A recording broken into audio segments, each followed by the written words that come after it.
Evelyn Carter had just turned 64. Her salt and pepper hair, now mostly silver, framed a face still elegant and kind, though lines of wisdom and experience had carved gentle reminders of time around her eyes and mouth. She lived in a quiet neighborhood in Ohio, in a small but cozy home she once shared with her late husband, Thomas. Evelyn was one of those people who loved staying connected. Her days used to be filled with visits, dropping by unannounced to see her old friends from church, stopping over at her sister's place just to have coffee, and occasionally popping into her children's homes, thinking it brought joy. But in the last year something had shifted.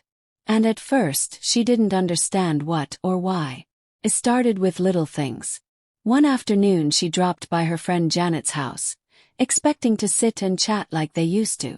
But Janet seemed distant, almost startled by Evelyn's arrival. She welcomed her in but spent most of the time checking the clock or answering texts. Evelyn brushed it off. Maybe Janet had a rough day. Then came the awkward visit to her daughter Ashley's home. Evelyn had always believed in being a present mother and grandmother. So when she dropped by on a random Wednesday morning with muffins and hugs, she was surprised to find Ashley in a robe, visibly annoyed.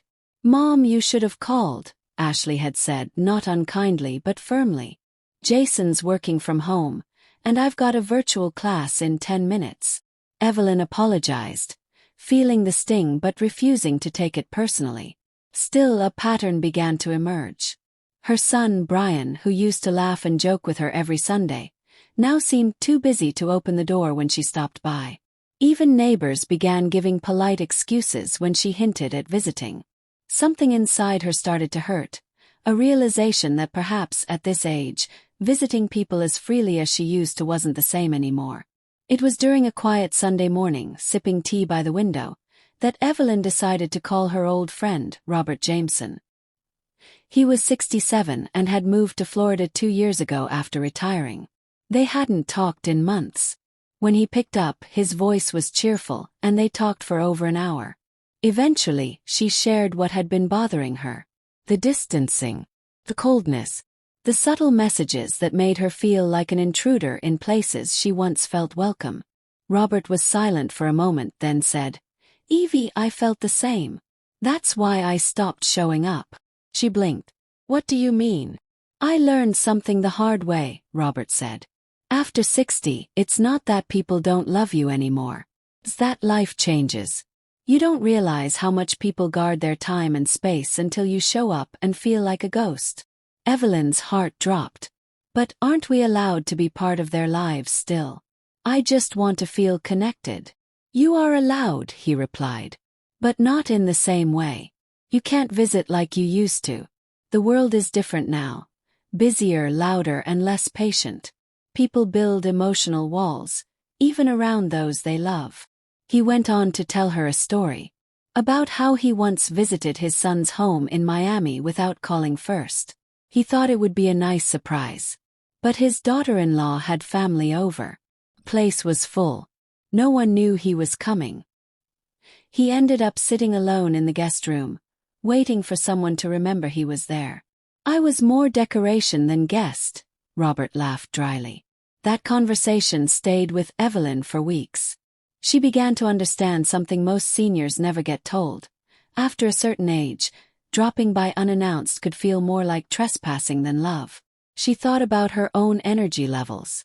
The truth was, she didn't like being surprised anymore either. She liked knowing when people would come. She appreciated quiet, appreciated rest. Could it be that others felt the same? One day, she decided to write a small reflection she titled, "After 60. Stop visiting around." Here's why. She never intended to publish it, but she needed to get the feelings out. In it she wrote, "After 60 we carry decades of wisdom, patience and stories. But what we often forget is that the world around us spins faster now. People are stretched thin. Visits, once welcomed with open arms, now come with mental scheduling and emotional boundaries. When we visit without notice, we risk stepping into the chaos of someone else's life. We don't see the conference calls, the exhaustion, the therapy sessions, the unpaid bills on the counter. We show up with warmth but unintentionally bring guilt or stress. This doesn't mean we are not loved. It means we need to love differently. Call first. Respect space. Let others invite you in, and don't take it personally when they don't. Because peace, at this age, often comes from choosing solitude over social obligation. Evelyn didn't realize that Ashley would later find that reflection in her mom's drawer. One evening, while helping clean out an old cabinet, Ashley read it and cried. She called Evelyn the next morning. "Mom," she said, "I'm sorry if I made you feel unwelcome." Evelyn's eyes filled with tears. "You didn't mean to, honey. I just didn't see things from your perspective until recently," Ashley said. "Why didn't you just tell me how you felt?" "Because it's not about blaming.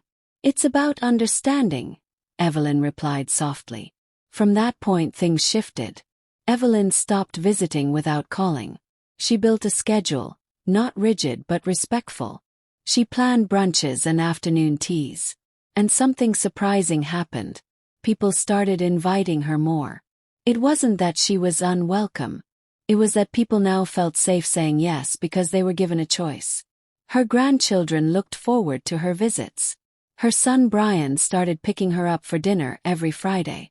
Her friend Janet invited her over for card games every second Tuesday.